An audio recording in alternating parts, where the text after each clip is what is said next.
This nation was rocked with the 3 murders that occurred within a short space of time. Murders of women, the youngest being 16 years old, horrifically, brutally murdered at the hands of perpetrators, of whom 2 are alleged to be their partners. My heart, my prayers, my everything goes out to the families who must be experiencing tremendous pain, suffering, and anguish at the loss of these lives. One, a very young woman, and it speaks to the very horrific reality that violence against women continues in our country.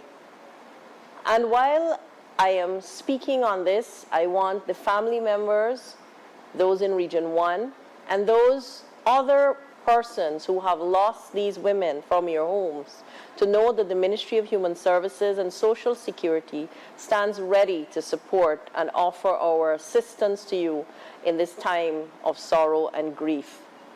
The ministry has, over the last few years, developed a system to support, to intervene in cases of gender-based violence, what we call domestic violence, interpersonal violence, and family violence.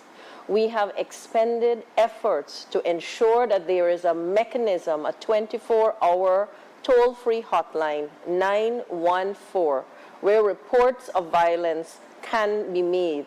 This hotline is there for everyone in every region, in every community. This hotline is to be utilized in such a way that even if it is an active case of violence happening, you can call for us to have the police intervene. That is how seriously we are taking violence. We can only know what is happening if you report it to us. We want to know so that we can intervene and cause the situation to be dealt with condignly. I have sat in the meetings with Minister Robeson-Ben on all of these issues. We have spent time training the Guyana Police Force officers so that there are officers in every region who are trained to cater for cases of gender-based violence, to take the reports, and it is extremely disturbing to read that these reports are not being taken, or at least from the reports it's alleged that these reports are not being taken. I sat in discussion with my colleague and I have asked him in no uncertain terms that these officers be held accountable when the reports are not taken. But if you call 914, it is through that medium we can also ensure that the reports are taken, the police arrive on the spot, and that the matter is dealt with. We really would like you, if you know of any situations, because you read about people knowing that these persons experience violence over and over again. You are our eyes and ears on the ground. The family, the neighbors, all the people who know of these things happening, let us know. We even have the Community Advocate Network, where you can work with us to educate your community, to help with reporting, and to get us to intervene in cases where we may not know. Gender-based violence, domestic violence, is not a new thing. It has been there for a long time.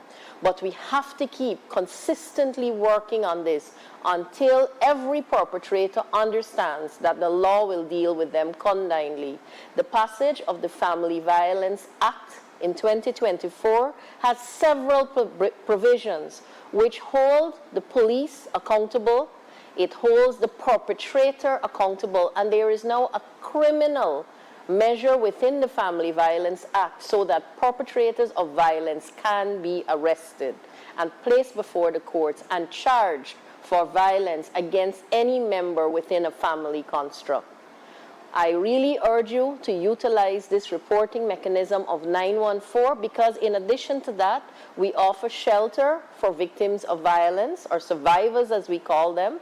We offer a survivor advocate to assist a person who's experiencing violence. We also pay 3 months' rent to someone who is experiencing violence so that they can get out of that situation. And the law also provides that a person may remain in the home with their children and the perpetrator has to leave that home. These are all protective mechanisms in the law to help.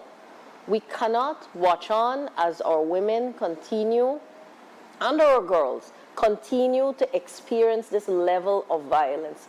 Please, I ask, let us report it. We don't want any more cases, whether it's a senior or a pensioner or a child, a young person, or a woman in her adult years. Please, I ask you to help us so that we can really eradicate the violence that exists. Violence is not a way to deal with conflict. There is always going to be conflict and disagreement. And if those things arise at the Ministry of Human Services and Social Security, we have counselors and officers who can intervene to help with conflict. We have 2 Hope and Justice Centers, one in Luziknan, one in Virginujan.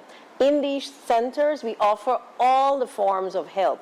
Whether there is a police report that needs to be made, so you can actually make the police report at these centers.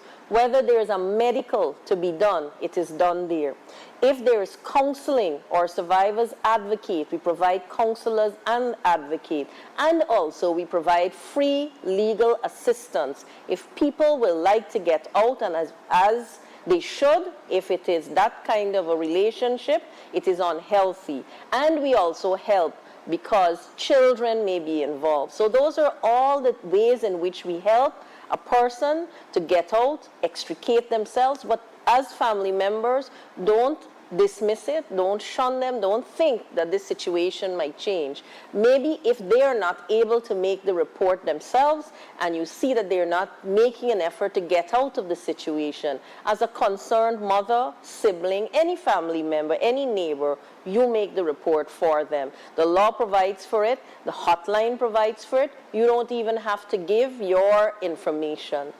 That information, if given, will be treated with confidentiality, but we don't require that. We just need to know who is being affected, where the location is, and we will intervene. Because we cannot afford to lose another life. 3 lives in the beginning of 2025, way too much. And as the Minister of Human Services and Social Security, I really want you to know that there are systems in place to assist. Please, let us stop this kind of violence. And as I say this, I want to speak to people who are inflicting violence. Not only is the law there to address the kind of violence that you are inflicting and to address the kind of violence that you're inflicting condignly, but we are also going to this year start a program focusing on at-risk perpetrators and perpetrators to work on their rehabilitation, to help them to deal with conflict and anger and all the things, because they're triggers for violence, and we must not dismiss these opportunities where help is available. To the families, to the friends, to the communities of those women who have lost their lives so tragically, my heartfelt condolences to all of you. And may God help you through this very difficult time. And the ministry is here to stand with you.